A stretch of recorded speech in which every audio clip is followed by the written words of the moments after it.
This episode of Techno Buffalo is brought to you by the Jackalopes of Jack Threads. Welcome back to another episode of Ask the Buffalo. This is a tech show where you can ask any question that you have from the wide world of technology. You're due for an upgrade on your cell phone contract, not sure where to go or if you should switch carriers, this is where you can ask it. Not sure what tablet should grace your backpack, this is where you can ask. On this week's Ask the Buffalo, we're going to talk about iPhone 5 rumors, we're going to talk about the next generation iPod Touch. Windows fans, don't worry, we're going to discuss Windows 8 and everything in between from the world of technology. This is Ask the Buffalo, let's get started.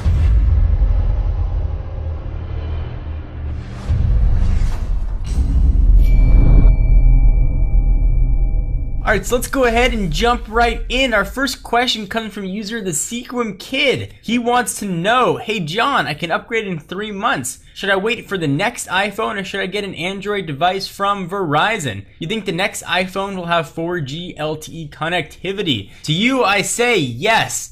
The next iPhone will have 4G LTE connectivity, but we're probably not going to see it till April. We are on the precipice of new phones. We see Android phones release all the time, but generally the specs are the same. Dual core, and now we're starting to see dual core HD screen, but we are finally getting ready to see a jump to quad core. So this is a great time to wait just a little bit for quad-core phones to come to Verizon, and we're hearing that they will be coming in the coming months. They will be here in the coming months. It's a more eloquent way to say it. However, if you feel like you've got to jump in and get a new phone because you need something shiny to play with, definitely, if you're going to stick with Verizon, go for the Galaxy Nexus, or if battery is super important to you, obviously the Droid Razr Max. A lot of fuss has been made about carriers and manufacturers not pushing updates to folks' devices. What I want to say to those, and I'm speaking particularly about Android users, when you buy a phone, assume that you're not getting any updates. Make sure you are happy with the phone the day you buy it, because there really is no guarantee that you're going to get the next version of Android or get it in any sort of timely fashion.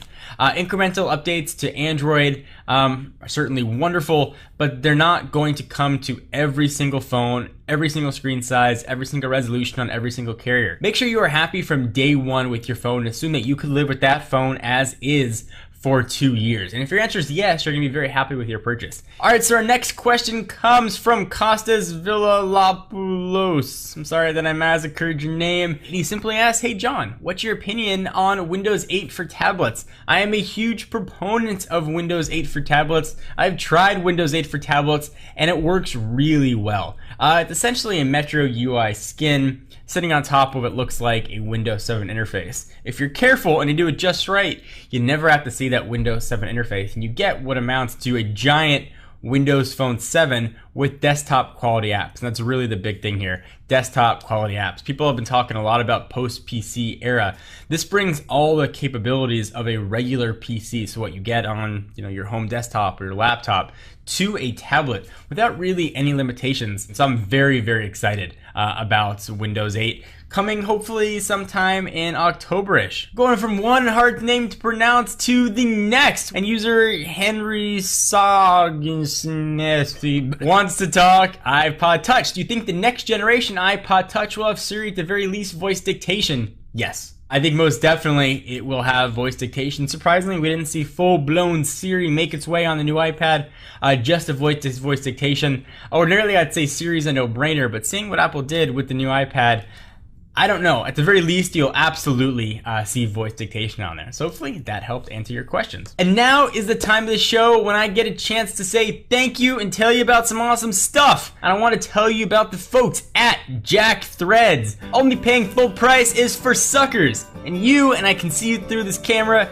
do not look like a sucker. If you love alternate brands like Kid Robot, Hurley, and Stussy, but hate spending all your hard-earned money on them, then listen up. You can score some of these premium brands at up to 80% off every day. It's a new invite-only shopping club just for guys called Jack Threads, serving up street, skate, and surfwear brands at prices that will melt your brain. There's a wait list to join, but the folks at Jack Threads love Techno Buffalo, and Techno Buffalo loves you, so you don't have to wait in line. Just go to jackthreads.com/techno and you'll get instant access. Go ahead, sign up, and get all your gear. The next question comes from a name I can pronounce. The Dude Cero wants to know which phone he should get on AT&T. He's asking, I'm starting a new contract with AT&T and I'm torn between the Galaxy Note and the iPhone 4S. In your opinion, which is a better choice for a 2-year contract and why? This is a battle right here. We got Android, we got iOS battling it head to head.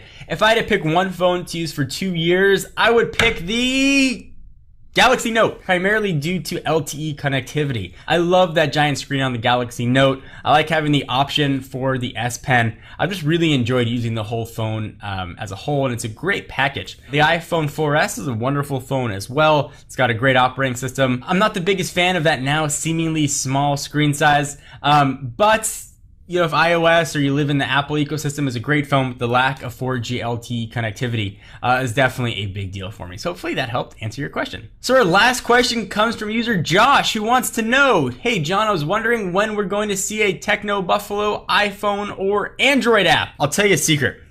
As long as you guys promise to keep it between us, we're working on applications. But first, before we launch our applications, we're working on a total site redesign, which I'm hoping is going to look not only awesome, but also badass. So it's got to match those two things. We're targeting sometime before the end of the year to launch that and applications shortly after. So hopefully that helped answer your question, Josh. I hope you guys enjoyed this episode of Ask the Buffalo. We are back here every Monday, Wednesday, and Friday. Monday, it's my shiny face on Ask the Buffalo. Be sure to get all of your tech news from technobuffalo.com. We got late breaking stories, we've got rumors, we've got hands-on unboxings, reviews, and everything you can need to lead the plugged in life. I'm John Rettinger. I'll see you in the next video.